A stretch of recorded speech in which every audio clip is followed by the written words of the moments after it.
guess what I'm going to try to do is I'm just going to talk. And maybe what I'm getting ready to talk about, it may help somebody one day. When you're in this world, what we know of as a world, as a planet, and you become mature enough to understand your surroundings, to understand that you are some type of slave, or you are entrapped into someone else's reality for who you are. It becomes extremely stressful. It becomes extremely irritating, embarrassing, especially if you are a strong male or a strong female who feels like that you have had a grip on life up to this point, that you were enlightened. And so you start to try to spend time with straightening your life up,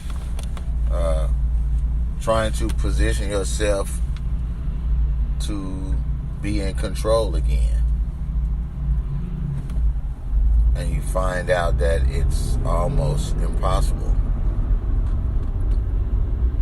You don't have enough status. You don't have enough rank. You're not in a position physically, financially, to buck the system, to remove yourself from this innate slavery that you have been accustomed to ever since you came into this world out of your mother's womb.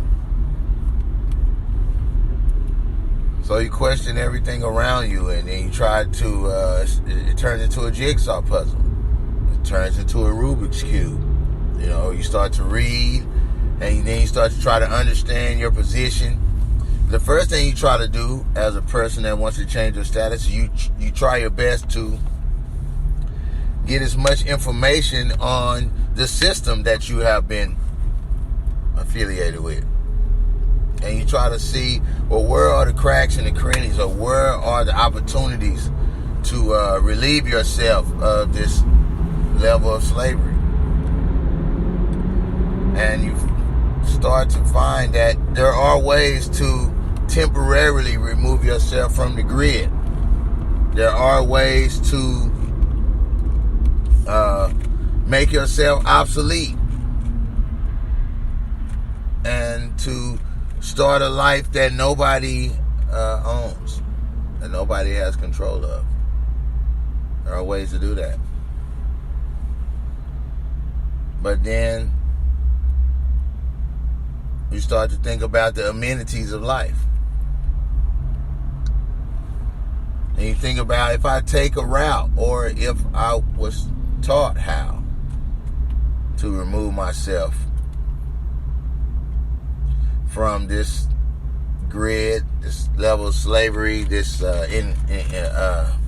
entrapment of my reality.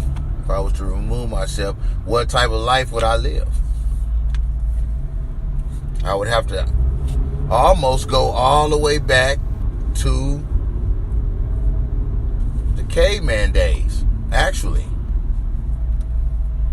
Because that was the time, none of these things that we have, none of this industrialism that has been built around us, none of this monetary system, this credit system where everything is built on debt and everything is about debt, and your status as a man or a woman depends on how much debt you have. So you would almost have to live like a caveman.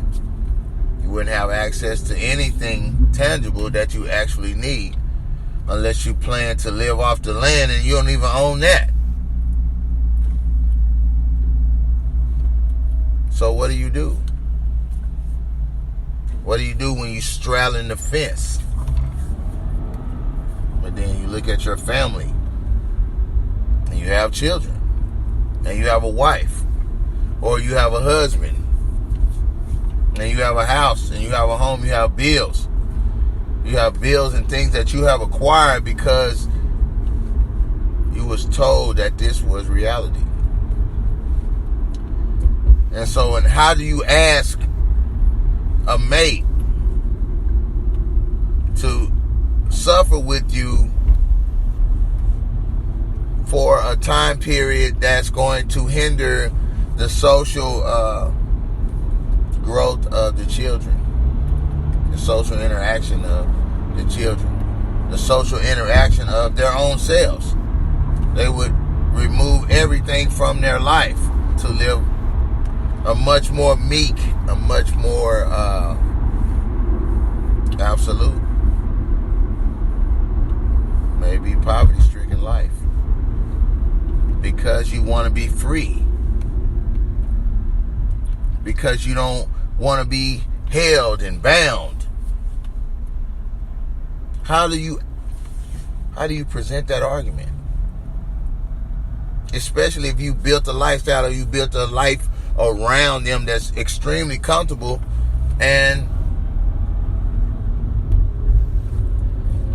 the kids are doing well, your family loves you, your wife is good, your husband's good, but then you realize that it's really not all good. You realize that the chains around your life, your mind, your circumstances are heavier than they appear. How long will you wear the chain? Well, here's another reality for you. And this might blow your mind.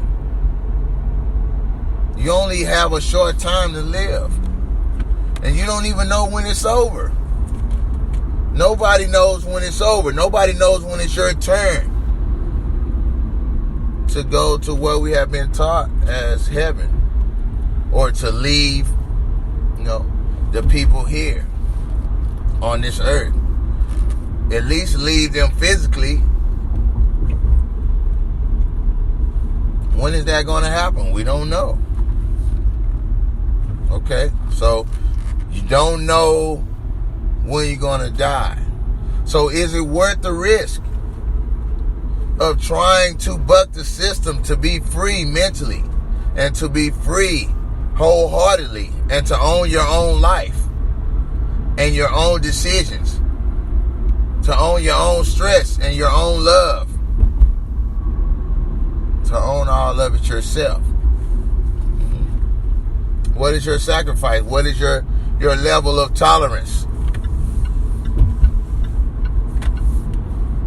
You could lose everything. You could lose your family for even making a decision to be free.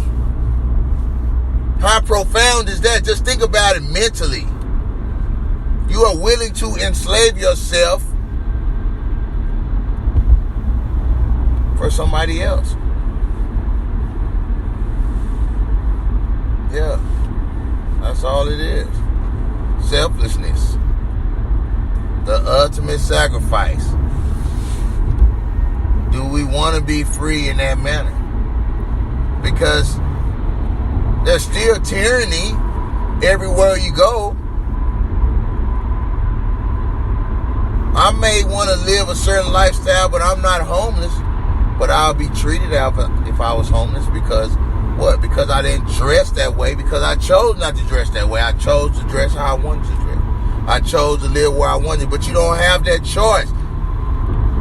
If you want to have amenities, is freedom an amenity? It is. I believe so. There's so much to think about when you're making decisions. in your life. When you're choosing a mate, when you're choosing a vehicle, when you're choosing an apartment or a home, when you're choosing a bank. So many things to consider. So much to think about. Nobody reads anymore. But everything is written in contract. How are we not adapting to that concept of agreements now? How are we still deaf and blind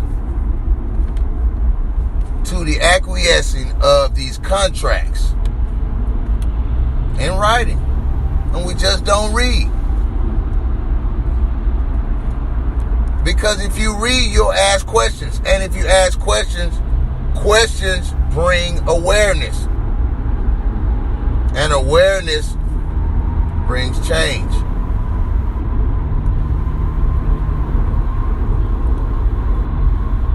So if you never understood anything in life, remember that to be successful, you have to sacrifice. You're not going to get one without the other. It's like they go hand in hand. All of the things that you would like to do and that you would want to do, you're not going to be able to do. Because it's not conducive to success.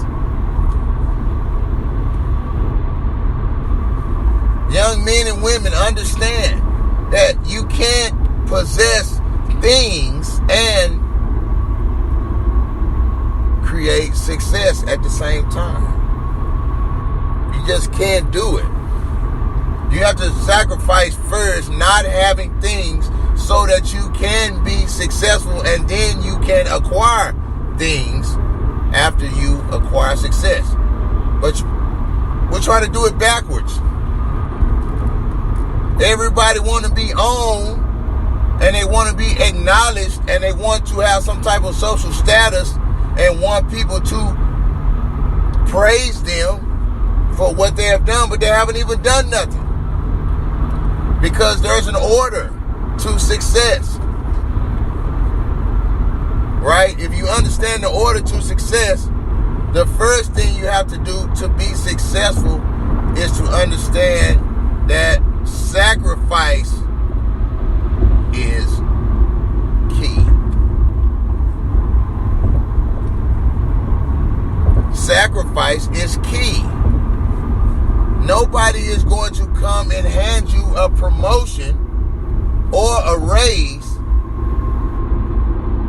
if you haven't sacrificed enough in your current position that you should receive an extension or an upgrade. You have to be done worked. See what I'm saying? It's just like a cell phone. You got to put the time in before you can get an upgrade.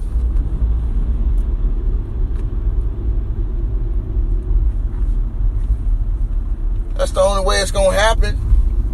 You can upgrade your own life if you take time to sacrifice and do what it takes to build a successful routine with your money, with the way you think, and your approach to your processes.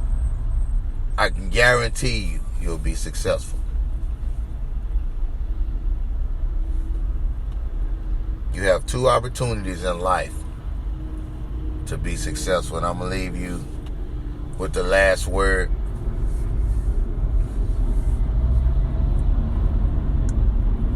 You have two opportunities to be successful in life. After you're born and before you die. So people, please don't give up on being successful. It may be rough.